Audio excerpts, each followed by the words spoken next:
एक लड़का नदी किनारे अकेला बैठा था। वह बहुत उदास परेशान लग रहा था। एक व्यक्ति वहां से गुजर रहा था। उसकी नजर उस लड़के पर पड़ी। वह उसके पास गया और बोला, क्या हुआ भाई, इस सुनसान जगह पर ऐसे क्यों बैठे हो? उस लड़के ने कोई जवाब नहीं दिया। उस व्यक्ति ने एक बार फिर कोशिश की और उसे पूछा, क्या हुआ भाई? इस पर लड़के ने गुस्से में कहा, कुछ नहीं, अपना काम करो।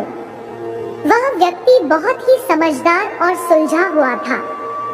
उसने लड़के की परिस्थिति को समझा और उसके पास आकर बैठ गया और बोला, कोई परेशानी हो तो बताओ, हो सकता है मैं तुम्हारी मदद कर सकूं।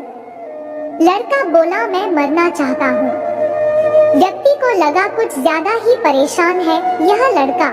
उसने कहा, यह तो अच्छी बात है, इस नदी में कूदकर तुम मर सकते हो। मरना तो एक दिन सबको है ही। तुम पहले ही मरना चाहते हो, इससे ज्यादा अच्छी बात क्या हो सकती है?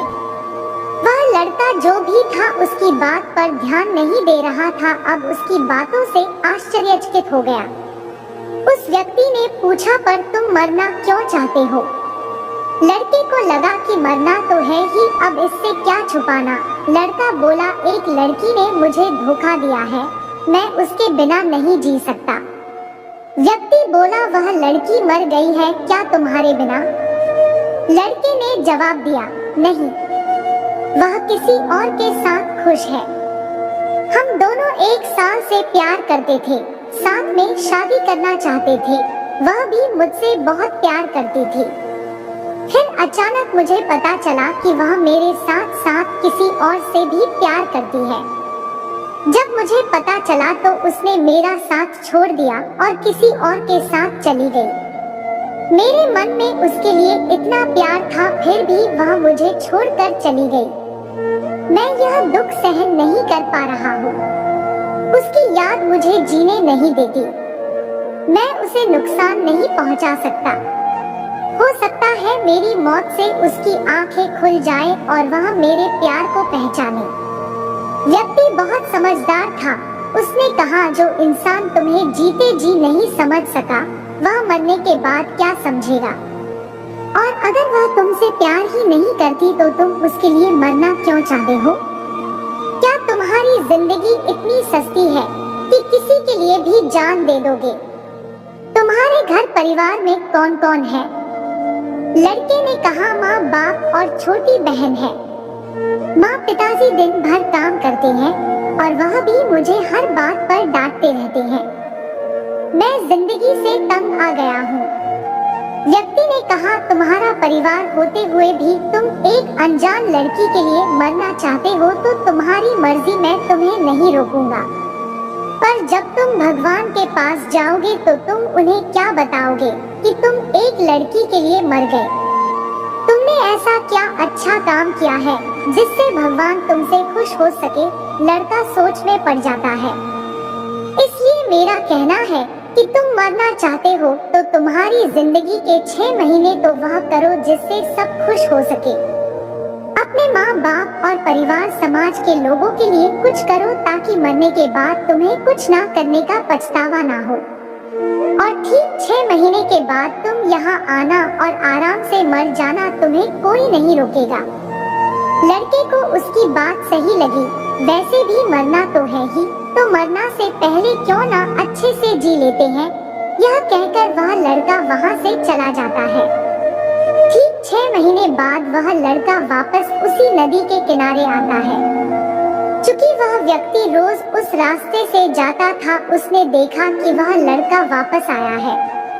व्यक्ति ने कहा, क्या हुआ, आ गए मरने के लिए?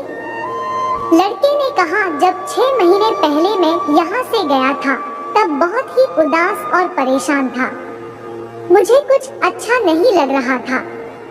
हर समय उस लड़की की याद मुझे सता रही थी, पर 6 महीने के बाद मरने का सोच में रुक जाता था।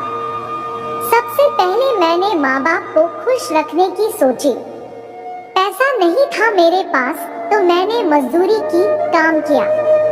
पहली बार छोटा बड़ा हर काम करके जब मैंने पिताजी के हाथ पर पैसा रखा तब मुझे पहली बार खुशी का एहसास हुआ।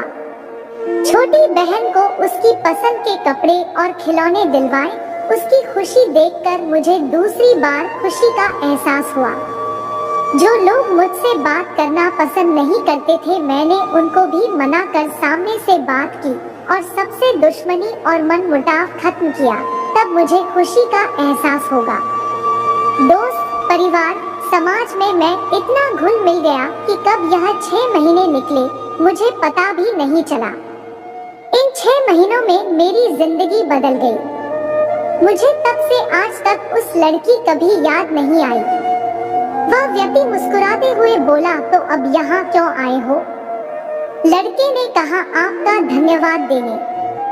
जब मैं मरने के लिए आया था तब आपने ही मुझे सही राय देकर मुझे मरने से ही नहीं बचाया बल्कि मुझे नई जिंदगी भी दी। मैं बहुत ही मामूली सी बात भी नहीं समझ पा रहा था कि जो इंसान मेरा है ही नहीं, उसके लिए मैं उन लोगों को छोड़ कर जा रहा था जो मुझे बहुत प्यार करते हैं। इन 6 महीनों में मैंने कभी उस लड़की की तरफ नहीं देखा, फिर भी मैं खुश हूँ। व्यक्ति ने पूछा, उस लड़की का क्या हुआ? लड़का बोला, दोस्त बता रहे थे कि वह जिससे प्यार करती थी उस लड़के ने उसे भी धोखा दिया है और वह वापस मुझसे बात करना चाहती है, पर इस बार मैं धोखा नहीं खाने वाला। मैंने उसे साफ मना कर दिया। घर वालों ने मेरे लिए एक बहुत अच्छी और सुंदर लड़की ढूंढी है। मेरी उससे शादी है जिसमें आपको जरूर आना है। यह कहते हुए दोनों आपस में गले लग जाते हैं। दोस्तों, इस कहानी से हमें यह सीखने को मिला कि यह 16 से 21 साल की जो उम्र होती है, यही वह चैलेंज होता है जिसमें आप अपनी सारी जिंदगी की नींव रखते हैं। ईश्वर ने इस उम्र में आपके लिए इतने चैलेंज रखे हैं जिनमें पार पाना बहुत मुश्किल लगता है, जैसे प्यार, नशा, मौज मस्ती आदि। इन सब को इग्नोर करके जो आगे बढ़ता है वही लाइफ में कुछ कर पाता है। यह सभी हमारे समय को खराब करते हैं। इसलिए जब तक आप अपने लाइफ में कुछ बन नहीं जाते तब तक आप इस प्यार व्यार के चक्कर में ना पड़े। आप क्यों भूल जाते हैं